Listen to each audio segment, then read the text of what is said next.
focusing in on the markets. Lalit Nambiar is with us from UTI Mutual Fund. Let's touch base with him. Lalit, hi. Good afternoon and thanks for coming on board.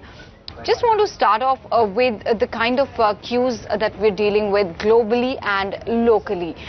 There's elections just a couple of months away. There's the US-China trade talk, which has been going on for very long, and just about today they concluded just a few minutes ago.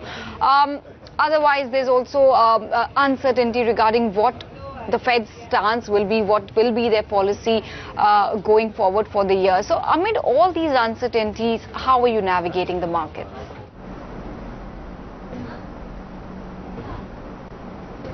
I think the philosophies of the fund continue to dictate our methods of investing. Our processes tell us what stocks bottom up look good, and we continue by that. I mean, a lot of this is actually noise, because these things have happened before and you've seen them from a longer term perspective. They really don't make so much of a difference, while obviously elections make a difference.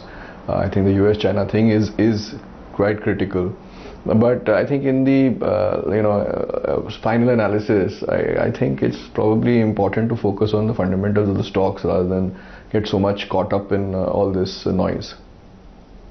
Okay, but in a year like this, and especially with regard to the fact that elections are coming up, what are the kind of sectors that you could be betting on? Is it primarily, earnings driven, or is it going to be the ones which could benefit from incentives and initiatives undertaken by the government?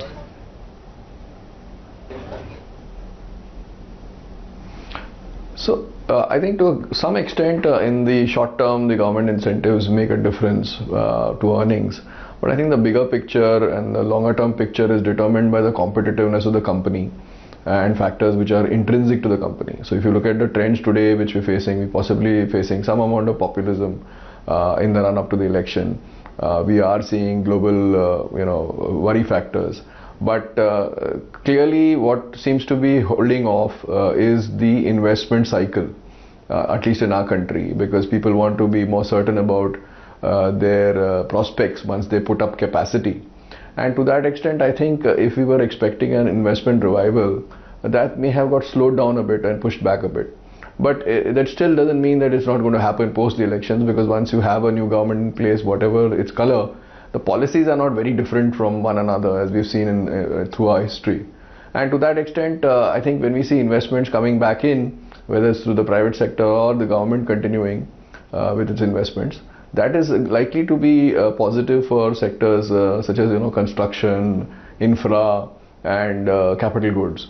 So I think perhaps there's much more opportunity there, bottom up, than in other places, because we've already seen consumption going through a long positive run.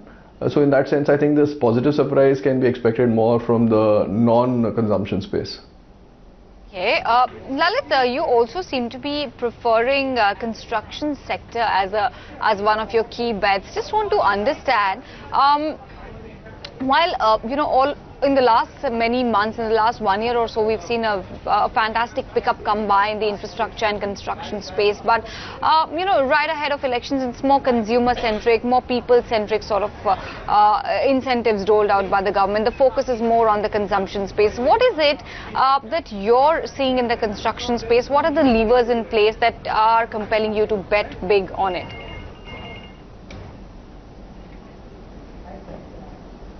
So I think it's a matter of also the price and the valuation and the opportunity. So I think in the consumption space, clearly there was a lot of growth and growth opportunity, which is possibly now fading a little bit.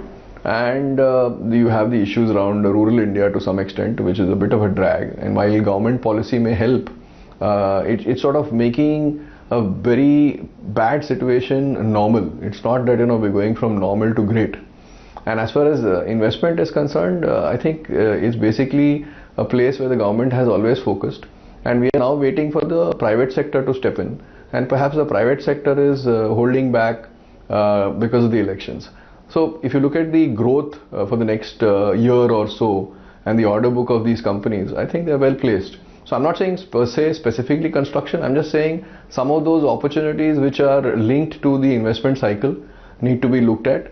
It could be specific companies. You'll have to look at what is the nature of their order book, the nature of their return ratios, and then look at them rather than blindly follow the consumption theme. Okay, point taken, Lalit. Thanks much for coming on board, sharing with us your perspective and your strategy to play the markets in the near to medium term and even for a longer term, in fact.